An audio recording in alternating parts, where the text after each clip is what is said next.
여러분, 요한계시록 19장은 계시록의 마지막 부분입니다.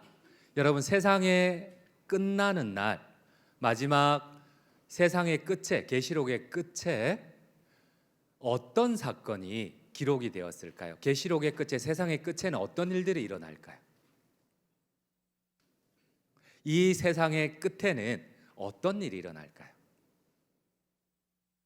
성경은 이 세상의 끝에 어떤 일이 일어날 것이라고 계시록에 기록하고 있나요? 그렇습니다. 오늘 18장까지 보니까 이 세상의 끝에는 우리를 괴롭히든 우리를 힘들고 위협하는 모든 사탄과 그의 추종자들, 짐승과 모든 귀신들을 하나님이 멸하시고 심판하시는 사건이 기록되어 있어요.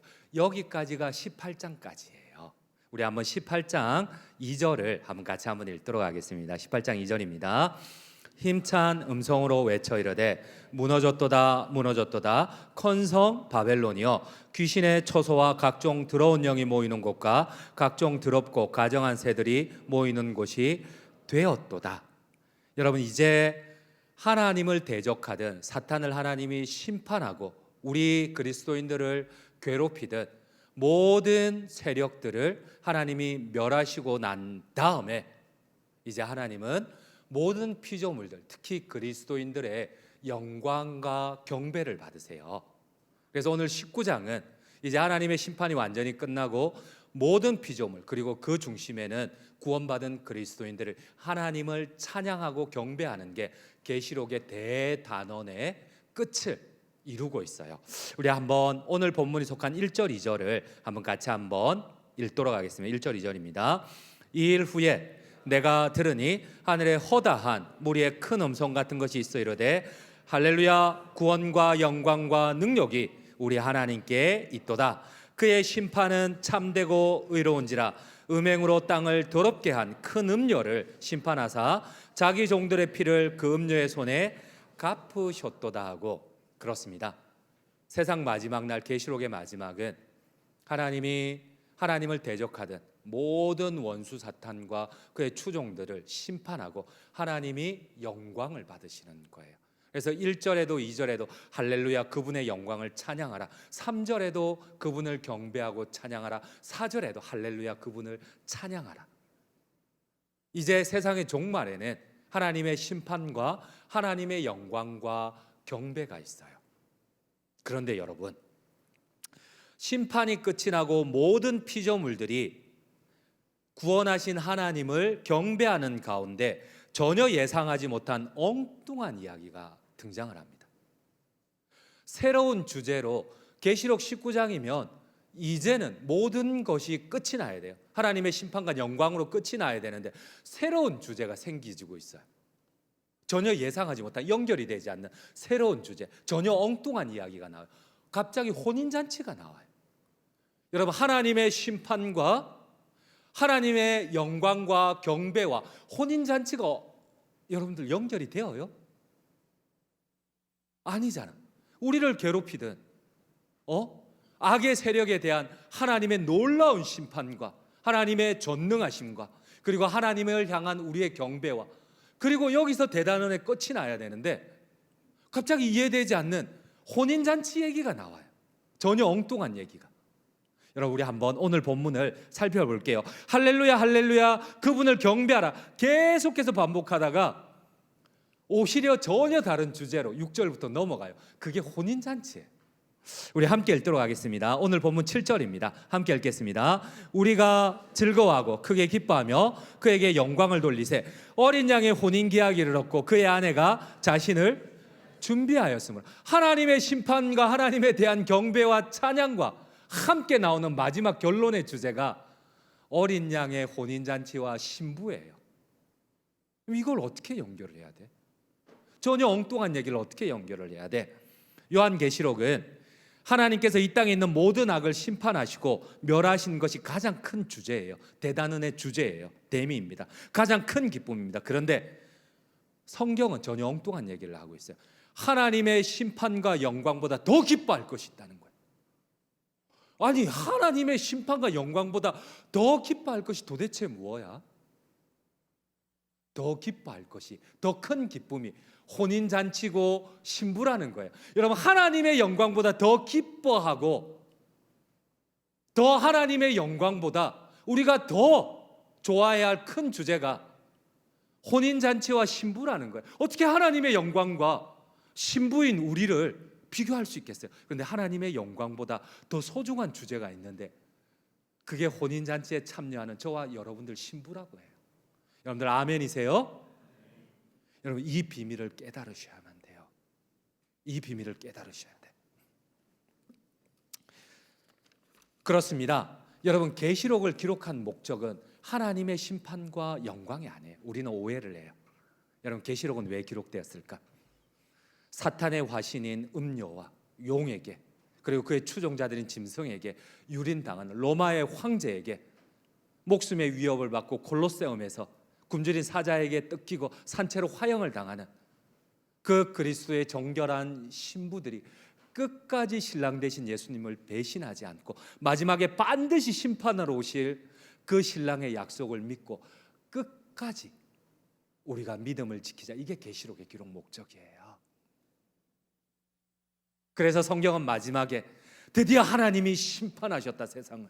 드디어 하나님이 원수 마귀를 멸하셨다. 하나님께 영광을 돌리자. 그리고 난 뒤에 갑자기 전혀 예상치 못한 엉뚱한 얘기로 넘어가요. 더 큰 주제로. 드디어 신부를 맞을 혼인잔치가 시작되었고 더 큰 하나님의 기쁨과 영광이 여기에 있노라. 이게 요한계시록의 결론이에요.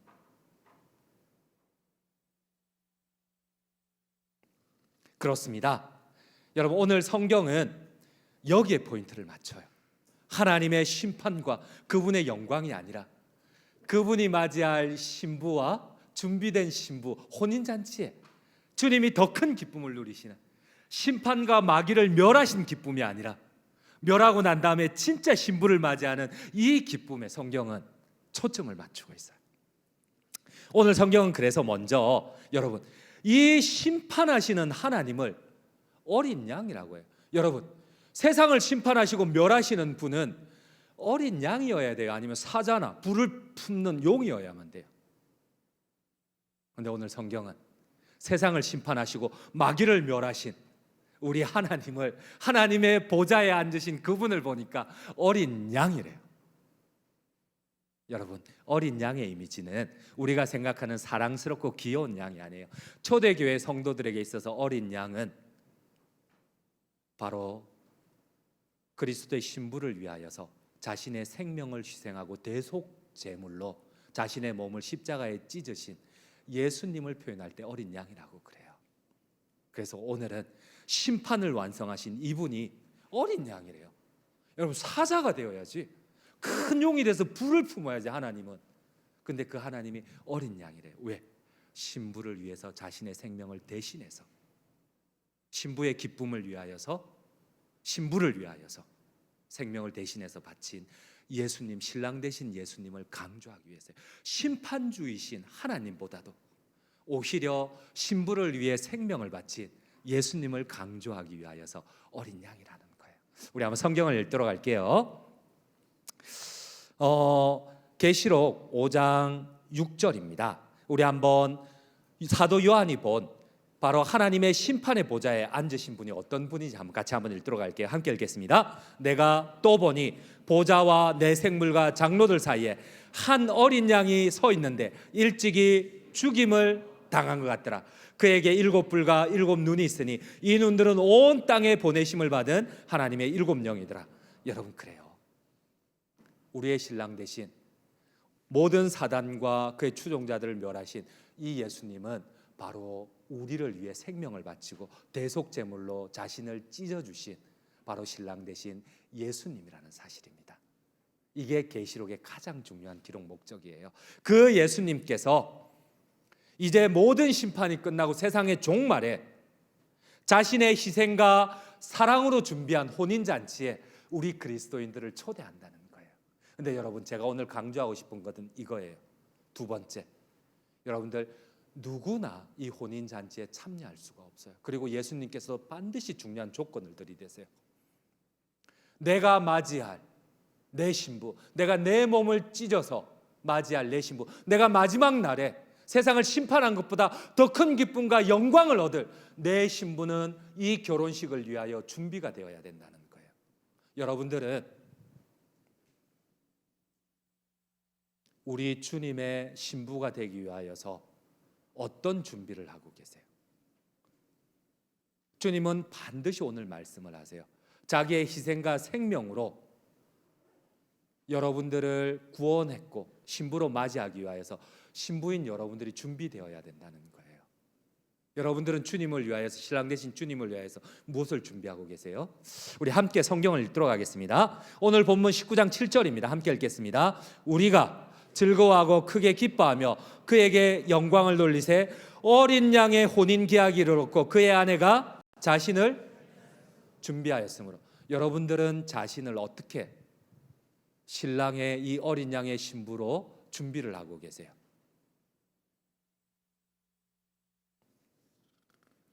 그렇습니다. 성경은 오늘 이 신부가 준비해야 할 모습을 그리고 있어요.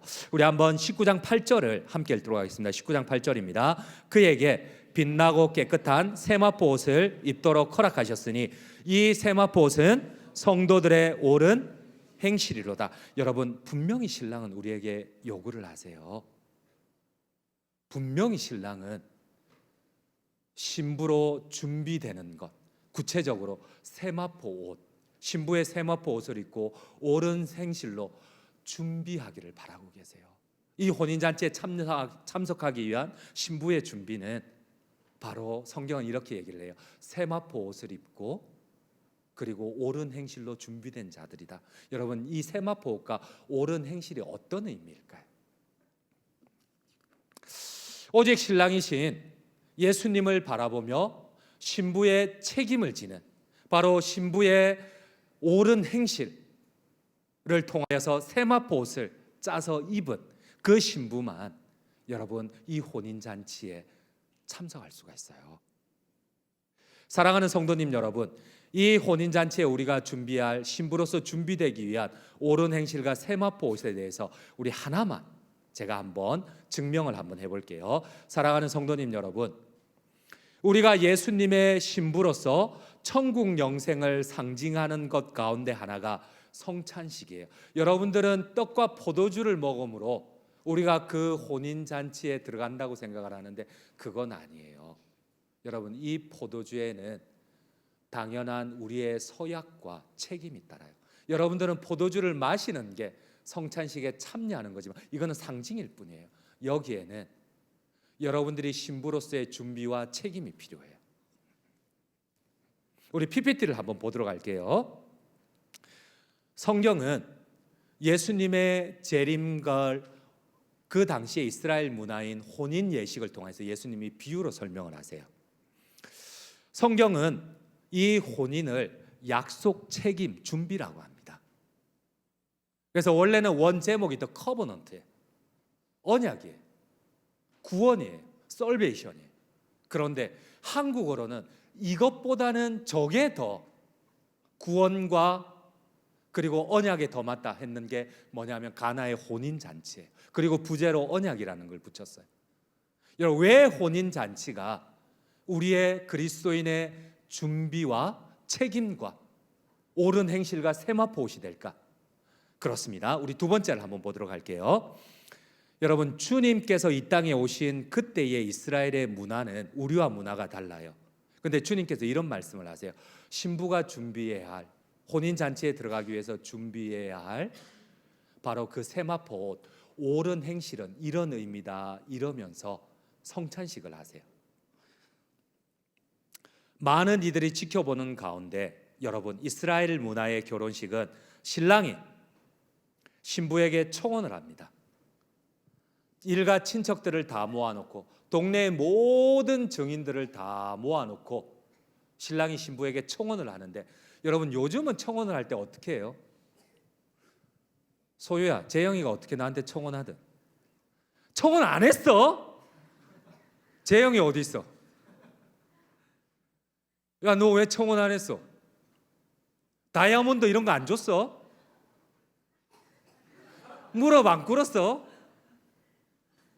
청혼할 때 소희야 너 뭐 받았? 청혼도 안 했다지. 보자. 최근에 결혼한 사람 또 누가 있나요? 왜 부부가 하나도 없지? 준서 어디 갔어? 없어? 은지는 없어? 이거 안 되는데 이러면. 여하튼 다시 한번 재영아, 너 왜 안 줬어? 청혼할 때 왜 안 줬어? 거기 가서. 야, 청혼은 청혼이고 결혼은 결혼이고 프랑스는 프랑스지. 여러분, 그래 스킵하자. 웃자겠노. 허니 너 그러면 안 된다. 서윤아, 허니가 청혼하든 뭐 주든 반지하고 다이아 반지. 뭐라고? 보트. 보트 위에서 반지를 주면서. 와, 그래. 재영아, 여기는 보트 위에서. 소유야, 나중에 좀 긁어라. 보트 위에서 낭만과 함께 로맨스와 함께 그렇게 반지를 줬댄다. 프랑스에 가서는 꼭 보트 타? 오케이. 다이아 반지? 오케이. 여러분, 우리는 청혼을 이렇게 하잖아요. 보트 위에서 낭만을 가지고 반지를 주면서. 그렇게 청혼 안 했어? 찬호? 하진아, 어디 있어? 봐라, 이렇게 평소에 예배 잘 드리다가 빠져버리면 금방 이럴 때 표가 난다니까. 여하튼 여러분, 그런데 이스라엘에서 우리 PPT 다시 한번 보여줄래요? 청혼을 할 때에 남자가 포도주를 줘요. 술을 주면 안 된다. 청혼할 때 포도주 잔을 내밀어요. 그래서 이 포도주 잔을 여자가 두 가지 선택을 할 수가 있어요. 저기도 부부가 있었네. 재영이하고 주영이 부부가. 재영 형제는 주영 자매한테 청혼할 때 뭐 줬어? 오케이. 재영이 어디 있노? 재영아, 반지 주는 거 맞아. 오케이. 그 결혼할 때 준 거잖아. 그 전에 줘야 되는데 청혼할 때. 여하튼 돌아갑시다. 오케이, 잘했어. 보트 위에서? 어디? 호텔에서. 거기까지도 괜찮아. 그러면 여하튼 호텔 전체 라운지를 다 빌렸지? 아니요. 여하튼 여러분, 그래. 그런데 여러분, 이스라엘의 결혼 문화에서는 남자가 포도주 잔을, 모든 증인들 일가 친척들 앞에서 포도잔을 내밀어요. 근데 여자가 이것을 마시면은 결혼이 혼인신고가 돼요. 우리는 혼인신고를 하는데 이스라엘은 모든 증인들 앞에서 포도주를 마시면 이게 혼인신고가 돼요. 근데 여자는 거부할 수가 있어요. 거부를 하면 혼인이 무효가 돼요. 이때에 이 서약에는 아내의 결단이 필요합니다. 아내의 준비가 필요합니다. 아내의 책임이 필요합니다. 여러분, 우리는 혼인 신고를 하고 바로 부부가 되잖아요. 근데 이스라엘은 그렇지 않아요. 증인들 앞에서 포도주 잔을 마시고 내가 당신의 신부가 되고 이제부터 신부로서 책임을, 순결을, 세마포 옷을, 옳은 행실을 준비하겠습니다. 이 약속이 끝나고 난 뒤에 남편은 이 약속을 받고 이 부부가 살 집을 만들기 위하여서 떠나요. 그래서 성경에 보면은 요셉과 마리아가, 예수님의 어머니 마리아와 아버지 요셉이 부부라고 하고 남편이고 아내라고 하는데 처녀라고 해요. 이스라엘의 결혼 문화가 그래요. 그래서 이 남편은 혼인 신고가 끝나고 나면 이 포도주를 마신 아내를 남겨두고 신혼집을 지으러 가요. 우리 주님도 마찬가지예요. 십자가에 죽으시고 우리와 혼인관계를 맺고 난 다음에 저 천국 영생의 집을 만들고 반드시 재림 때 우리를 데리러 올 거예요. 주님께서는 이 재림을 비유하기 위하여서 그 당시에 이스라엘의 결혼 문화를 가지고 성경을 설명을 해요. 그래서 남편은 신혼집이 다 준비가 되면은 아내를 데리고 와서 이제는 합방을 해요. 그래서 우리 PPT를 한번 볼까요? 네 번째 한번 보여주시겠어요? 신부는 이때 자신을 데리러 올 신랑을 기다리며 밤에 잘 때도 드레스를 입고 잤다고 해요. 신랑이 온다는 소리만 들으면 바로 신랑을 따라 나서기 위해서. 우리 다음 장면을 한번 보도록 할게요. 우리 PPT 다음 장면을 띄워주시겠어요? 그렇습니다. 이 가나의 혼인잔치 부제 언약이라는 영화에 보면 이 갈릴리 예수님 시대의 문화를 정말 잘 반영을 했어요. 여러분들 혹시 시간이 나면 이 영화 꼭 한번 보세요. 그러면은 성경의 비밀이 여러분들이 막 뚫려질 거예요. 자꾸 우리 문화로 이 예수님의 비유를 이해를 하려고 하니까 자꾸 막히는데, 이스라엘의 문화에 보면 이 아내가 순결을 지키고, 이제는 아내잖아, 남편이 없더라도 집을 짓고 신혼의 아름다움을 위하여서 준비하는 그 남편의 고생, 그걸 생각해서 자기가 순결한 신부로서 살아가는 거예요. 남편이 이제나 저제나 올까 기대하면서. 그래서 남편이 왔다는 소리만 들면은 뛰쳐나가려고. 그래서 이 영화에 보면은 다음 장면, 우리 한번 PPT 그 다음 거 한번 열어주시겠어요? 그 밤에 신랑이 집을 다 짓고 난 뒤에 함께 살 집을 짓고 신부를 데리러 와요. 신부는 밤에 잘 때도 웨딩드레스를 입고 자다가 신랑이 왔다는 소리를 들었을 때에 저렇게 그 신랑에 대한 사랑의 갈망을 가지고 이렇게 만나는 게 성경에서 말씀하시는 바로 주님이 재림하셔서 신부를 혼인잔치에 데리고 가며 자기가 살 집으로 데리고 가는 그 신랑과의 해우를, 그 기쁨을 저렇게 그려요. 여러분, 그런데 여러분 한번 생각을 해보세요. 신랑은 집을 지으러 갔고 신부는 남겨졌는데, 여러분, 신부가 나는 아내입니다 말로만 하면서 다른 외간 남자를 만나고 신부로서 준비되지 않고 책임 없는 삶을 산다면 여러분 어떻게 될까요?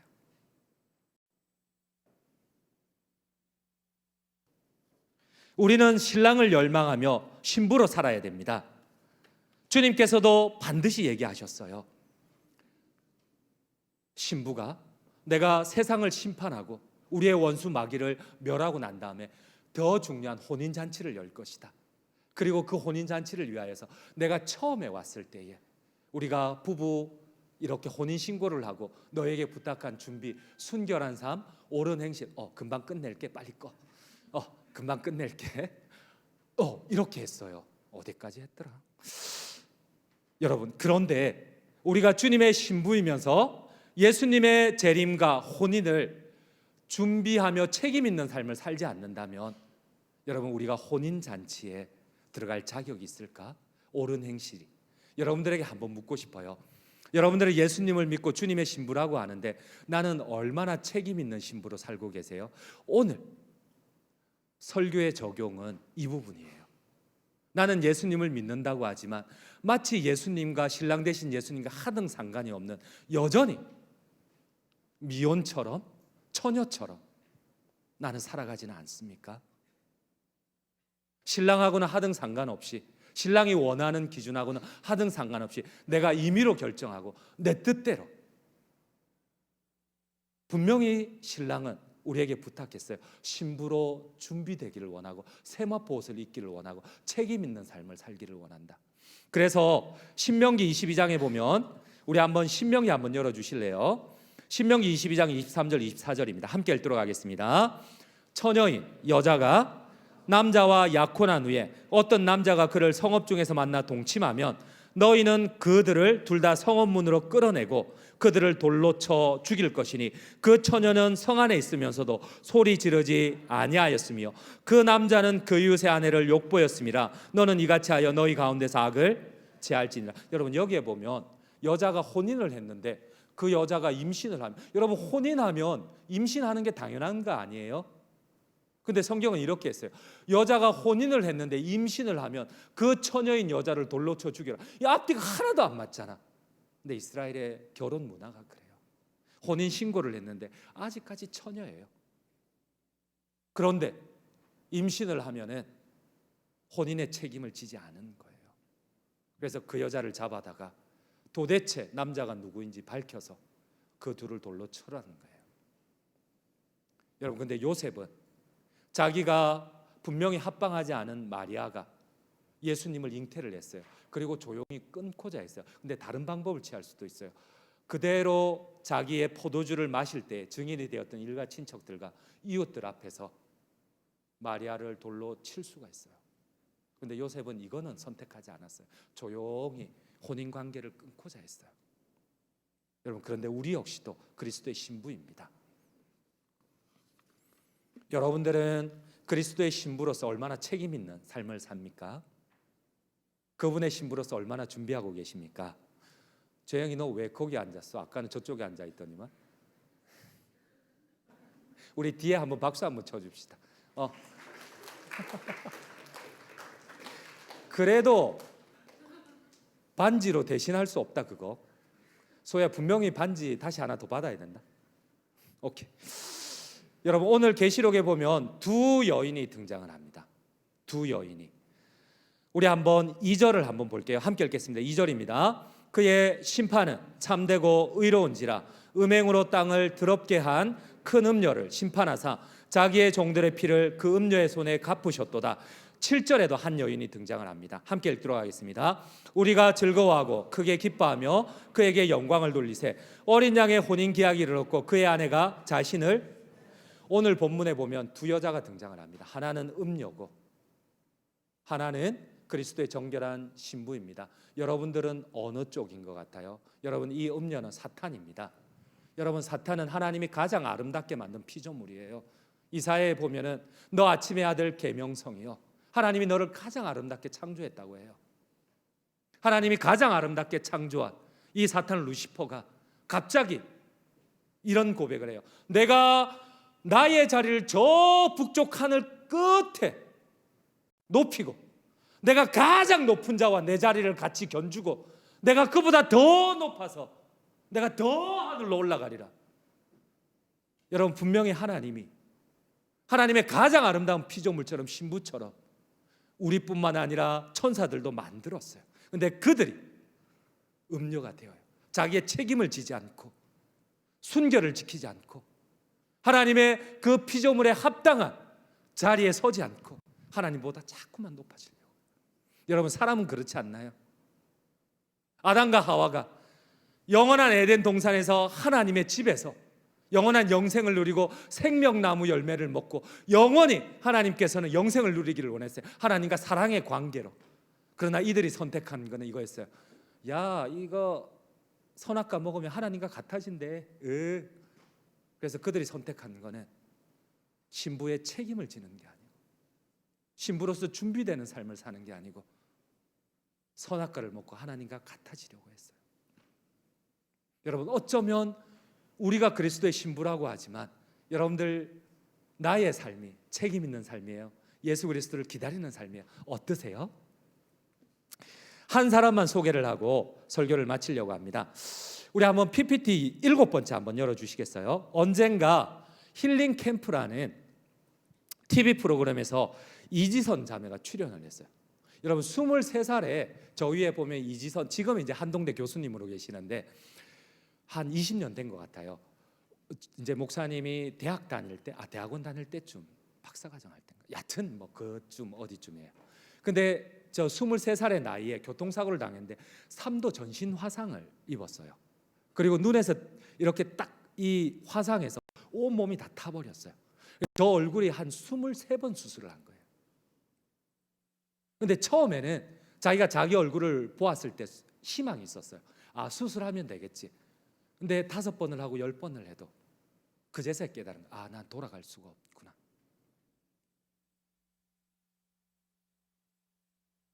그래서 저 여인이 마지막에 한 10번쯤 수술했을 때 결심을 했어요. 이대로 아파트 옥상으로 올라갈까? 아니면 교회로 갈까? 근데 하나님의 은혜로 그가 교회에 갔어요. 교회에서 하염없이 울고 있는데 하나님의 음성이 들렸어요. 하나님을 만났어요. 신랑 되신 예수님, 내가 너를 사랑한다. 네가 예뻤을 때나 네가 예쁘지 않을 때나 내가 너를 사랑한다. 근데 이 음성을 듣고 이 여인이 바뀌기 시작을 하는 거예요. 그때부터 이 여인은 저 얼굴로 학교로 돌아갔어요. 학교로 돌아가서 졸업을 다 하고, 그리고 지금 한동대 교수님으로 있는데 오빠가 물었어요. 한 번은, 야 지선아, 만약 하나님께서 너를 옛날에 이쁜 얼굴로 돌이킬 수 있다면 너 옛날로 돌아가겠니? 근데 이지선 자매가 정확하게 얘기했어요. 아니, 난 돌아가지 않을 거야. 지금 모습이 좋아. 그리고 그가 그 이유에 대해서 이런 얘기를 했어요. 고스란히 제가 한번 그대로 옮겨볼게요.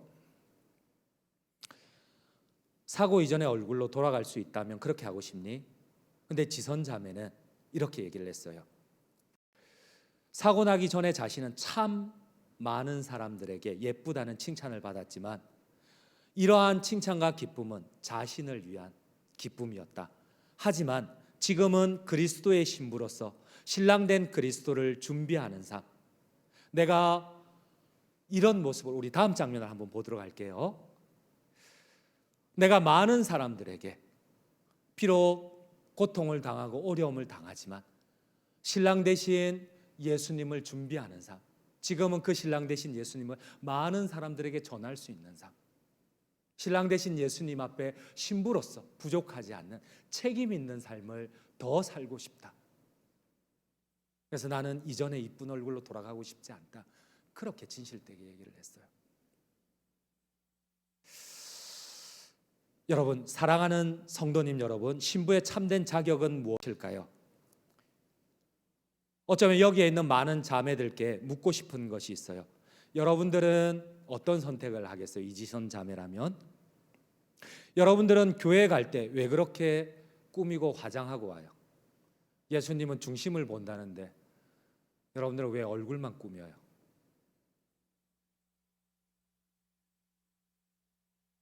목사님이 이해가 안 되는 게 있어.